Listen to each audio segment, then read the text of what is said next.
भगवान विष्णु का सुदर्शन चक्र एक ऐसा अस्त्र है जिसकी कि साइंस में अब तक कोई व्याख्या नहीं हो पाई है। इसका अर्थ भी ये है कि सुदर्शन चक्र, सुदर्शन का मतलब सु माने शुभ और दर्शन माने दृष्टि। तो सुदर्शन का मतलब है शुभ दृष्टि या दिव्य दर्शन। ये भगवान विष्णु का सुदर्शन चक्र ऐसा है कि जो अग्नि के समान तेजस्वी, अत्यंत वेगवान और अजेय है। ये भगवान विष्णु की इच्छा से संचालित होता है और अपने लक्ष्य को कभी चूकता नहीं और कार्य पूर्ण करने पे उन्हीं के पास वापस लौट आता है। वैसे भगवान श्री कृष्ण जो कि भगवान विष्णु के अवतार हैं, अनेक अवसरों पर इन्होंने सुदर्शन चक्र का प्रयोग किया।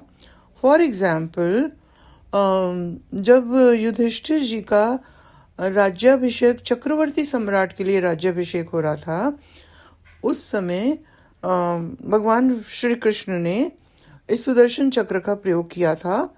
उनके ही एक कज़न ब्रदर थे, शायद बुआ के लड़के बेटे। बचपन में ही जब वो पैदा हुआ, वो उसका नाम था शिशुपाल।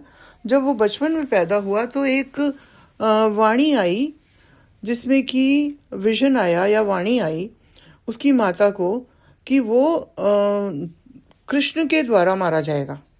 तो उनकी माँ जो है वो कृष्ण के पास, जब कृष्ण उन्हें बच्चे को देखने आते हैं तो वो कहती हैं कि तू मुझे प्रण दे, प्रतिज्ञा कर कि तू मेरे बच्चे को नहीं मारेगा। तो कृष्ण ने कहा कि ठीक है, मैं तुम्हें ये तो नहीं प्रण दे सकता, पर मैं तुम्हें ये प्रण जरूर दूंगा कि उसकी 99 गलतियों तक मैं उसको माफ करूंगा। वो गलतियां जो कि मृत्यु दंड के समान होंगी।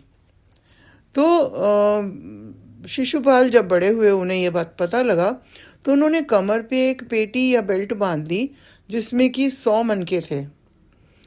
तो जब 99 मनके गिर जाएंगे, हर जब वो कृष्ण को गाली देते थे, हर मनके पे, हर गाली पे उनका एक मनका उससे गिर जाता था, उस बेल्ट से। तो उन्हें लगा कि ये तो बहुत सारे मनके हैं और इतनी थोड़ा गालियां मैं दे दूंगा कृष्ण को कि वो मुझे मार ही डालेंगे।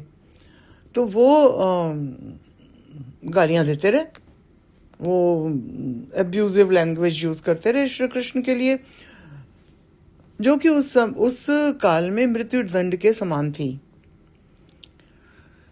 तो उन्होंने उस राजसूय यज्ञ में, युधिष्ठिर जी के राजसूय यज्ञ में कंटिन्यूसली कृष्ण को अपशब्द कहे और वो कहते गए और वो एक एक मन का गिरता गया और उन्होंने ध्यान नहीं दिया कि कब 99 के 99 मन के गिर गए थे और आखिर एक मन का रह गया था। तो उन्होंने आखिर की भी वो गाली दे डाली जो कि उन्हें होश ही नहीं रहा। तो उस पल कृष्ण का सुदर्शन चक्र उनकी छोटी उंगली पे प्रकट हुआ और वो चल पड़ा और उसने वहीं राज्यसभा में शिशुपाल का सर धड़ से अलग कर दिया। और वो चक्र जो है वो वापस उनकी उंगली में आ गया, छोटी उंगली में, जो कि हल्का सा उसके अंदर रक्त आ गया, उंगली में हल्का सा कट लग गया।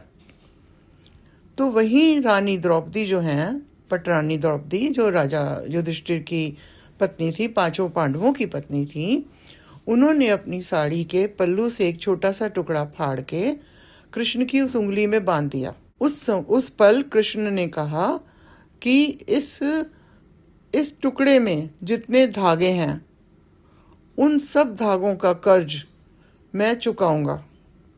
और जब समय आया, द्रौपदी का चीरहरण हुआ एक दिन, तो उस पल उनकी जो साड़ी है वो कई गुना, हजारों गुना बढ़ गई। वो एक एक धागा जो है उसका कर्ज चुकाने के लिए कृष्ण